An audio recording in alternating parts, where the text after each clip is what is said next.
नमस्कार दोस्तों, मैं हूं आपका दोस्त सत्यम मौर्य और आपका स्वागत है हमारे YouTube channel easy life with Satyam में। दोस्तों, आपने मोटिवेशन की तो बहुत सारी कहानियां सुनी होंगी, कि अपने आप को तप में रख के अपनी तपस्या से लोगों ने बहुत कुछ पा लिया होगा, बहुत सफलता अर्जित कर ली होगी दोस्तों। लेकिन जो बाज की रियल स्टोरी मैं सुनाने जा रहा हूँ, ये वाकई में आपको बहुत कुछ सिखा जाएगी। ये बाज का स्वयं जीवन में जो गुजरता है उसकी कहानी है मेरे दोस्त। जो बाज होता है उसका जीवन काल 70 साल का होता है, 70 ईयर्स का होता है। दोस्तों, क्या आपने सोचा है बाज इतना खतरनाक पक्षी होता है जो कि ऊपर उड़ता है, तो उसके नीचे माने जाते हैं सभी जो वहां के पक्षी उड़ते रहते हैं, सभी पक्षी डरते रहते हैं। लेकिन उस बाज की एक कंडीशन क्या आती है मेरे दोस्त, 40 साल तक तो खूब ऐश करता है, खूब हवा में उड़ता है, खूब इधर उधर सबको सभी पक्षियों को परेशान करता है। लेकिन क्या आपने सोचा है 40 साल बाद जब उसके चोंच आपने उतने नुकीले चोंच उसके देखते होंगे, उस चोंच में जो टेढ़ा होने लगता है, चोंच आगे की तरफ झुक जाती है, तो उस समय बहुत ही कष्टकारी होता है उनके लिए दोस्तों। उनका जो पैर होता है वो पैर नुकीला ना होके वो भी घूम जाता है, टेढ़ा हो जाता है दोस्तों। उस समय उनके लिए बहुत ही कष्टकारी होता है। उसके बाद बाज के लिए दो चीज होती है, या तो आगे का जीवन वो जिए या तो अपने जीवन को खत्म कर दे दोस्तों। उसके पास जीवन के अभी 30 साल बचे होते हैं, क्योंकि ये इंसिडेंस उसके पास 40 साल बाद होते हैं। 40 साल में उसके चोट झुकते हैं।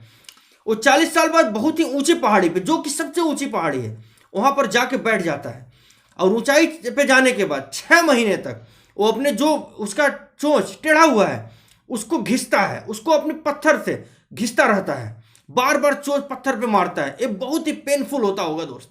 आप सोच सकते हैं खुद को दुख देना, खुद को कष्ट में रखना, सिर्फ हमारी आगे के जीवन अच्छा हो पाए, सिर्फ इसलिए वो अपने पैरों को कुतरता रहता है उस पत्थर में कि पैर जो टेढ़े हुए हैं वो टूट जाए, नुकीले हो जाए। और वो अपने चोंच को ऐसा बनाते हैं, ऐसा कष्टकारी, ऐसा खून खून हो जाता है उनके चोंच में दोस्तों। चोंच को अपने पूरी तरह वो तोड़ देते हैं। तोड़ने का मकसद उनका ये होता है कि उनके पास फिर से नई चोंच निकलेगी। और नया चोंच जब निकलता है उनका, उसी चोंच से जो उनके पंख हैं, जो कि पुराने हो गए हैं, जो उड़ने में सक्षम नहीं, वो उनके शरीर से चिपक जाते हैं।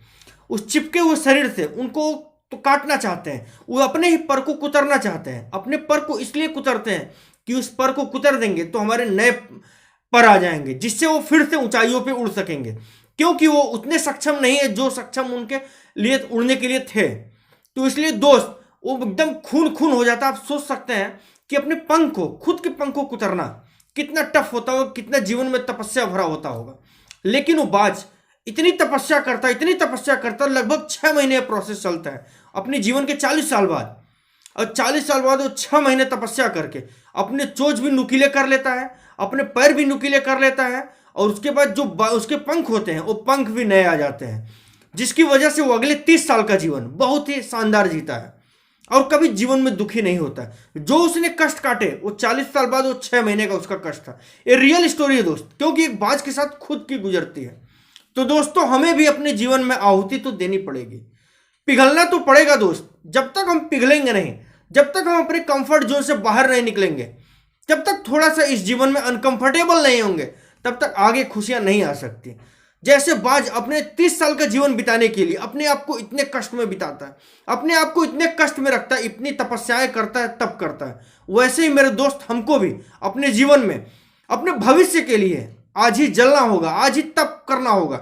ऐसी तपस्या करनी होगी कि जो भविष्य का हमारा जीवन हो उसको सुखमयी बना पाए। दोस्तों, मुझे उम्मीद है इस बाज की सच्ची कहानी से आपको बहुत ही इंस्पिरेशन मिला होगा, आप बहुत ही इंस्पायर्ड हुए होंगे, और आप अपने जीवन में बहुत कुछ इस बात से सीखेंगे कि तपस्या क्या चीज होती है। दोस्तों, अगर कहानी आपको थोड़ा सा भी अच्छा लगा हो, इस कहानी को लाइक जरूर करिए और साथ में अपने दोस्तों को जरूर शेयर करिए। दोस्तों, अगर हमारे चैनल पे आप नए हो तो चैनल को सब्सक्राइब करिए और साथ में बेल आइकन जरूर दबाइए, जिससे कि अगली वीडियो का नोटिफिकेशन आप तक सबसे पहले पहुंचे।